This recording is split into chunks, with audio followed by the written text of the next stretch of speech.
سلام برای بکس یوتیوب، خوش اومدید به اولین ویدیوی این چنل. امیدوارم این ویدیو رو دوست داشته باشین و برای اینکه از من حمایت کنین لایک و کامنت فراموش نشه و مهمتر از اون سابسکرایب کنین تا بتونم ویدیوهای بهتر، ترسناکتر و خوبتری رو توی چنل آپلود کنم. بریم برای ویدیو.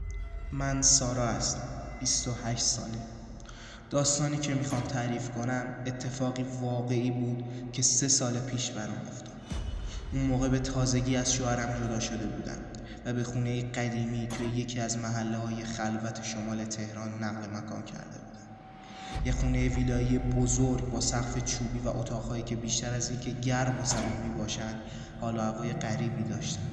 صاحب خونه گفته بود که خونه مدت‌ها خالی بوده چون خودش رفته خارج، ولی من از قیمت خوبش خوشم اومد و قبول کردم.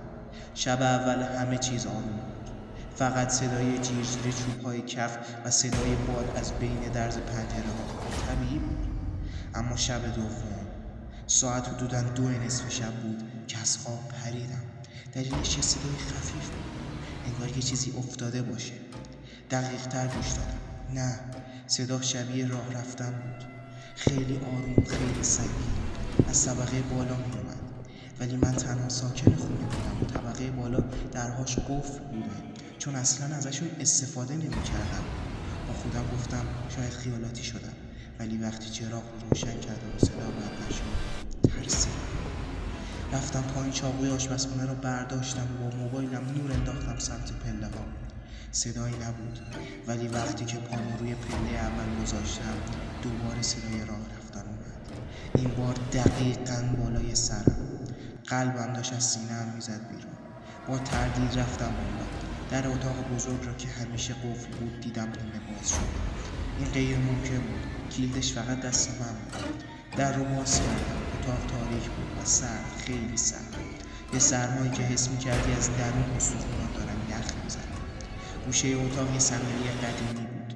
همون موقع صدای گریه خفیف زن شنیدم. یخ کردم. سرم رو چرخوندم سمت صدا. هیچ کس نبود، ولی صدای گریه هنوز ادامه داشت. ناگهان نور گوشی قطع شد. صفحه‌اش خاموش شد. انگار باتری تموم شده باشه، در حالی که قبلش پر بود. در تاریکی مطلق یه چیزی نفس میکشید پشت سرم. میتونستم گرمای نفسش رو حس کنم. برگشتم، هیچ کس نبود. فرار کردم، اومدم پایین، در خونه رو بستم تا صبح توی ماشین خوابیدم. فردا که برگشتم با یک مأمور کلانتری، اتاق بالا دیگه قفل بود، مثل قبل، انگار هیچ وقت باز نشده بود.